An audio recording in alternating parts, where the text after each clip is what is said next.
Deci, tot o carte de negru și una de roșu. Da? Eu o să pun cărți pe negru sau pe roșu, dar le pun cum vrei tu. Și înainte să-mi spui să am cartea luată deja. Da? Negru. Cum? Toate pe negru. Care toate? Zi-mă, negru.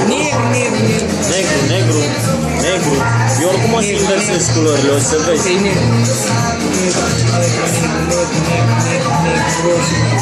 Roșu? Negru.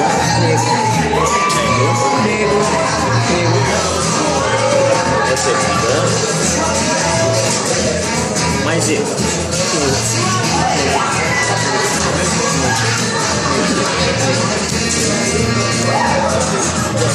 Am ajuns la mijlocul pachetului și inversez culorile.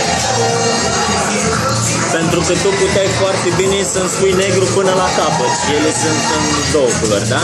Când o să spui roșu, o să pun aici, negru aici. O să încerci combinații, roșu, negru, cum vrei tu.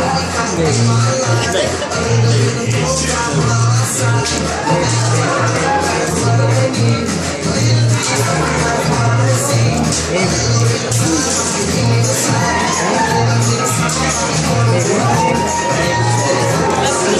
Negru?